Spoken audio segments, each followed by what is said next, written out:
You think those productive routines are helping you reach your goals, don't you? Some of those habits do actually make you feel productive. But if we zoom in, those same habits are the ones slowly draining your energy, slowing your metabolism, accelerating weight gain, and keeping you in the cycle of frustration. But today, we're breaking that cycle by talking about healthy habits that might actually be making you more unhealthy, particularly as we navigate the roller coaster of peri and postmenopause. Because shoot, these hormones of ours are doing enough without helpful habits making them worse. You've heard it a million times. Successful people wake up at 5 a.m. Hustle culture has told us that if we want to be great, we need to wake up before the sun and wake the roosters ourselves.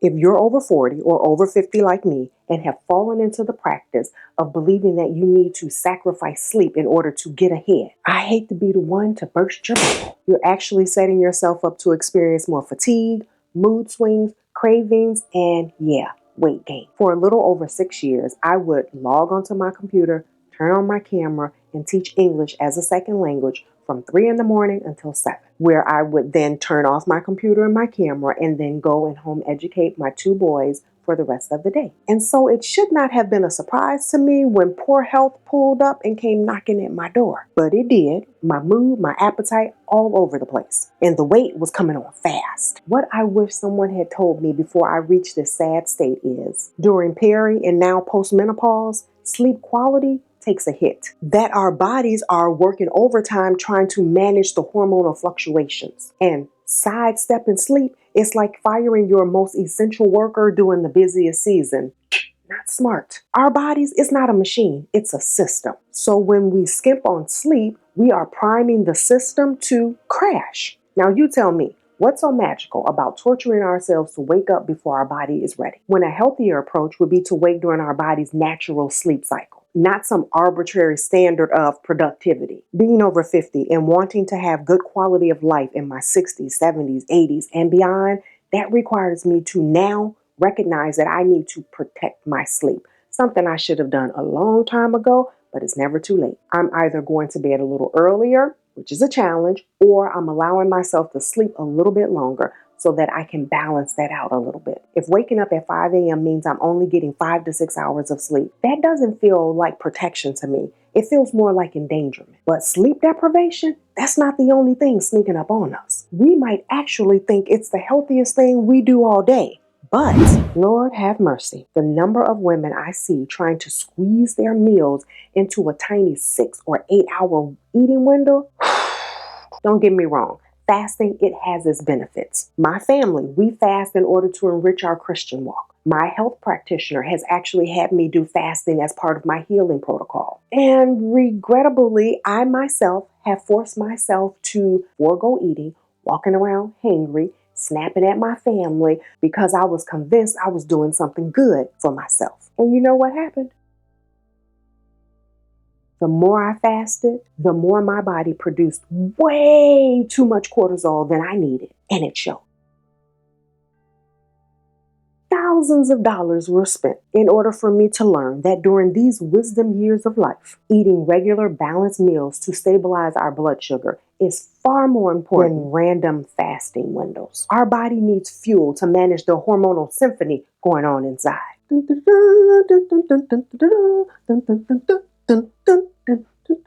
And don't get me wrong, you may feel better with a gentler form of time-restricted eating. But an aggressive 16, 18, 24-hour fast for the sole purpose of losing weight, that may well be working against everything you are trying to achieve. Just give it some thought. Because it's time for us to stop thinking, how long can I go without eating? And instead ask ourselves, what eating pattern makes us feel more energized and sane? Learn your body. And then listen to it. If you wake up starving or hungry, eat. And if your body isn't asking for food yet, give it time. Drink some ginger tea. Do some movement. Let your natural cues guide you. Instead of restrictive rules that, by the way, were tested on men, designed for men, and better suited for men. And speaking of food, don't come for me. Hear me out on this. Freshly ground, piping hot, with a sprinkle of hazelnut. Feels like life itself is returning to your body, doesn't it? Into an empty stomach before you've even had a cup of water. That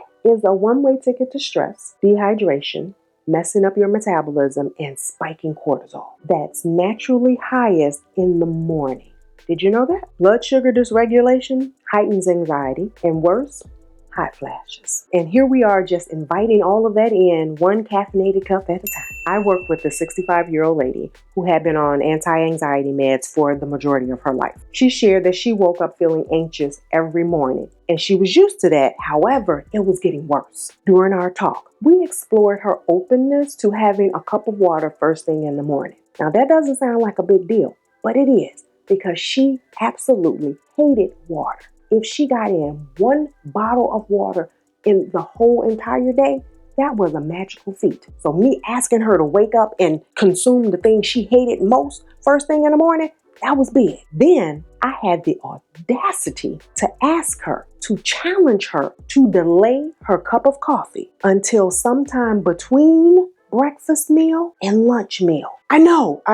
I should be ashamed of myself, but I did it. But imagine my shock when about 2 months later, she came in, we talked, and she reported to me that her psychiatrist lowered her anti-anxiety medication because over that time frame, she had been doing better. Yes, she had been doing better and noticing herself having less anxiety symptoms in the morning and throughout the day. She was crushing life by simply following the formula of water, food, then coffee. And I know providing yourself with vitamins and minerals, that's important to you. That's why you're having green juices and drinking superfood packed smoothies, right? Hear me. Green juices and smoothies, they are tasty.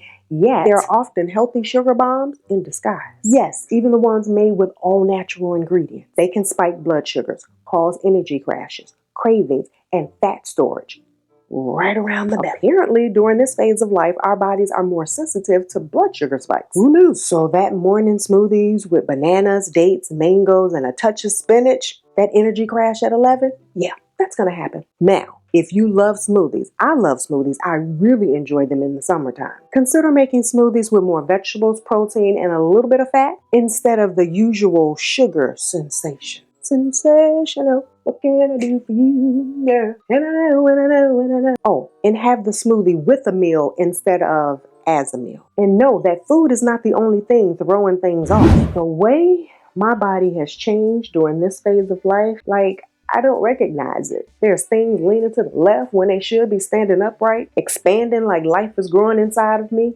but it's not. But what can we do? Add in some cardio. No, high intensity interval training. That's the needle mover. That will get things going, right? Wrong.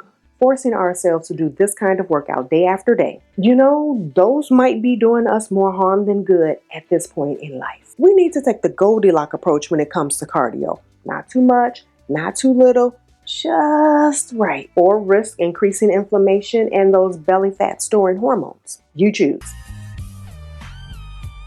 Because you were probably multitasking when I said it. I need you to hear me. I did not say stop doing cardio. I did not say stop moving. I'm saying move differently using this magic formula.